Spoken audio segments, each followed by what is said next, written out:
doon kay Amy Marcos, mga bossing. Kasi nga, eto nga, si Manang Amy, mga bossing, sabi, wag na yan ipasenado, no?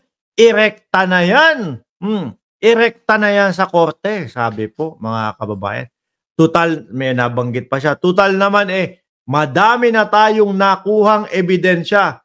So, irekta na natin sa korte yan. Yan ang sinabi ni Manang Amy Marcos. Eto ho, mga bossing. Naniniwala si Senator. Eto, naniniwala. At nako, medyo against to kay Bato de la Rosa. Magagalit din sila Maharlika nito lalo.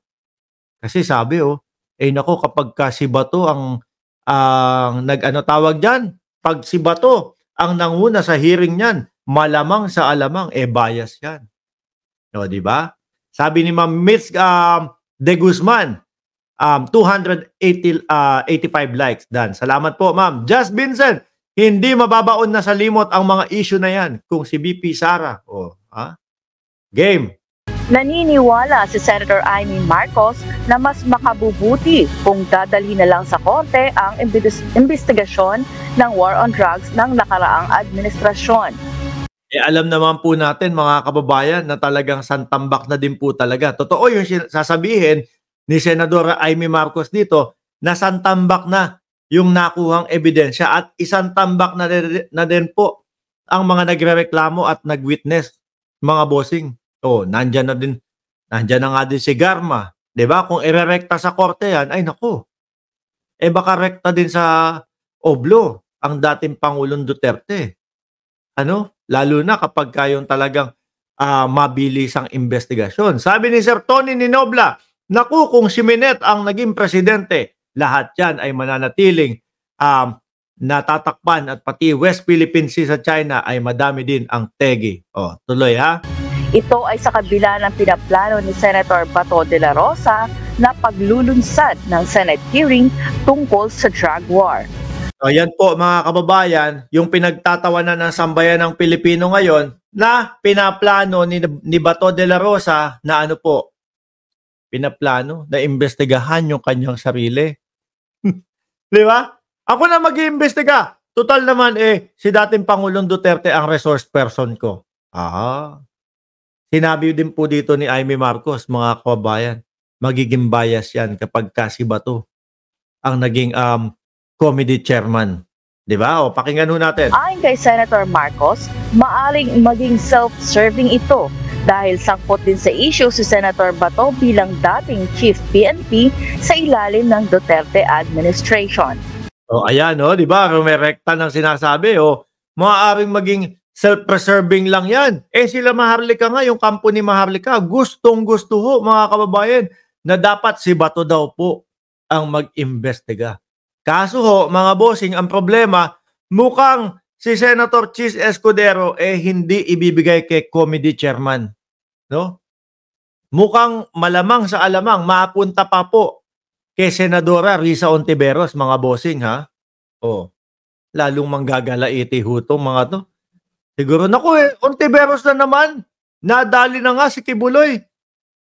Dahil kay Hontiveros. Tapos, si Bato, hindi pa papayagan. Kay Hontiveros, si Hontiveros pa ang magiging committee chairman. Sabi naman ng sambayan ng Pilipino, tama yun. Kasi hindi bias. Dahil po sinasabi ni Senadora Amy Marcos, mga kababayan, pag si Bato yan, self-preserve lang yan. Paliwanag dapat na yung yung hatian ng trabaho ng tatlong sangay ng ating pamahalaan. Ang maganda siguro, palibasa marami na tayo na sakop ng mga katibayan, dali na natin sa korte. Ayun mga kababayan, ano po ibig sabihin? Total, madami na namang katibayan, na talagang lumabag sila sa karapatang pantao, na talagang merong mga katibayan na mga nategi nung laban kontra droga. Dali na natin sa korte yan. Pag dinala po sa korte, ano mangyari, mga bossing? At napatunayan po, mga kababayan, saan punta po? Sige nga, sagutin niyo ako. Saan ang punta? Saan ang dala kay dating Pangulong Duterte? Iyo-oblo muna yan. Di ba? So sa madaling salita po, mga bossing, yung sinasabi po ni Senadora Amy Marcos, ikorte na yan. Total, madami na naman tayong ebidensya. In short, kulong na yan. Di ba? Ikulong na yan. Oh. Tuloy. Pag sapat na.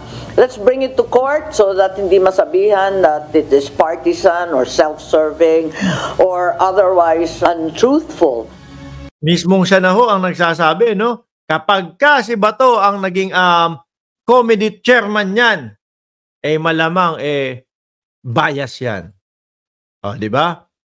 Oh. Ano sabi ni Manolito Enriquez? No bail yan, Mark. Malamang longko yan, no? Sabi ni Dodong, before hearing nila Bato, Bongo at Boy Mukbang in aid of Kibuloy, ngayon in aid of self-preservation and in aid of Duterte. Ganun na nga lang po mangyayari dyan. Walang maniniwala sa gagawin ni Bato. Bistado na sila. Meron pong mga maniniwala doon, ha? Yung mga DDS po. Biruin mo, sila yung iniimbestigahan, tapos sila yung comedy chairman, sila yung mangunguna doon. Di mga nagpapatawa po, malamang sa alamang po, mabalita tayo sa buong mundo niyan. Only in the Philippines, kung sino yung iniimbestigahan, siya yung comedy chairman.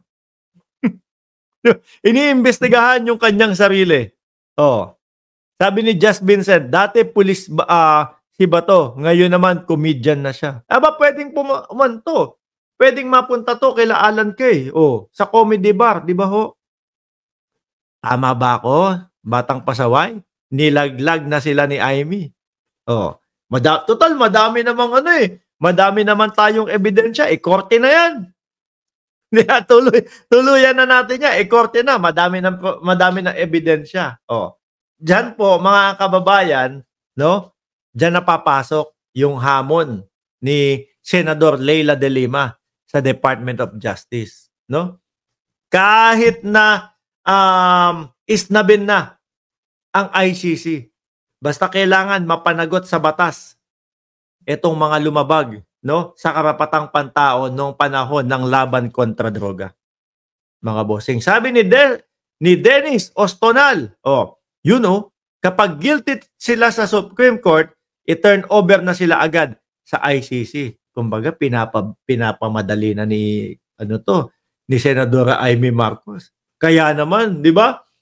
Napasulat tuloy ng isang kaibigan na libro, si BP Sara Duterte. Only in the Philippines, Son of God, nakulong. Tapos si Lord, madaming kaso. Nagtataka sila, baka magtaka yung ibang mga nanonood dito. Bakit pati si Lord nadamay doon sa kaso ni Kibuloy? Kilala niyo po ba kung sino yung Lord? Si Lord Byron Cristobal. Sama po doon sa kinasuhan ng sedisyon, mga kababayan. Diyos ko, pati si Lord nadamay na. Pati si Lord papasok na din ho ng oblo, mga bossing. Sabi ni Mary Ann Canaria, suspect din niya si Bato. Bakit siya ang hahawak? Correct ho. No? Correct. Kaya nga sabi ko sa inyo, sila Maharlika na lang ho ang nagsusulong Sila Maharlika na lang ho ang nagsasabi na dapat si Bato ang humawak. Pero sabi ng mamamayang Pilipino, wait lang. Merong Risa Ontiveros, merong Coco Pimentel na pwedeng humawak, no? Na pwedeng mag-imbestiga. Yaan po, mga kababayan, ha? Malamang sa alamang po, hindi po papayagan si Comedy, si Comedy King, Bato de la Rosa ng Senado. Mas gusto kong panoorin ikaw kaysa sa live ng press con ni Inday Sara Duterte, sabi ni Annalisa sa Ulog. Gusto ni Bato na siya ang humawak ng investigasyon para madoktor. Hindi. Para yun? Para yung tipong mga question and answer niya. Tapos kapag yung medyo nadidiin na siya, gagamitin niya ng defense mechanism niya. Ano yun? Yung biglang sisigaw, biglang parang magagalit na. Di ho ba? Napapansin niyo ho kay Bato yon, mga bossing? Kapag hindi gusto yung isinasagot po ng resource person, kagaya na lang kay General Torre. Mga bossing. Di ba? Kapag ka kay OJC yung tinatanong, aba, ang lambing-lambing. Magalang pa si Bato de la Rosa. Tapos kapag ka si General Nicanor Torre, mga bossing, ang kakausapin, o pakibilisan Nick, ganito, mabilis, ganyan, ganyan. Sasabihan pa si Nick Torre, no? Si General Nick, na, alam mo Nick, wala na eh. Kub-kub ka na, kumbaga, wala na eh. You're losing hope na. Wala si Kibuloy. O, umalis ka muna, tapos bumalik ka na lang. O, yan pa, yung I will pin you down. Yung gano'n, no? Kay Mary Ann Maslog.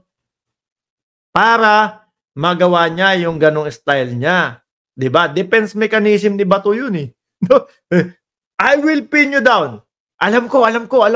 No? Na merong nag-utos sa inyo, galing sa Malacanang, na papirmahin si Guahaping sa loob ng kulungan. Sasabihin, idamay si Bato de la Rosa, si Bungo, at si dating Pangulong Duterte na nasa likod ng Pogo. Ganon ang gagawin. Malamang ni Bato de la Rosa. Kaya po, mga bossing, mabuti na lang po at hindi papayag si Chis Escudero, no? At nandiyan naman kasi si Coco Pimentel, nandiyan naman din po si Senadora Risa Ontiveros para po maging committee po, no? Hindi yung si Bato de la Rosa na siya mismo, mga kababayan, siya yung iniimbestigahan po, mga bossing. Ano ang sabi ni Senadora Amy Marcos? Ulitin natin. Sa ilalim ng Duterte administration. Ano? Paliwanag dapat na yung yung hatian ng trabaho ng tatlong sangay ng ating pamahalaan.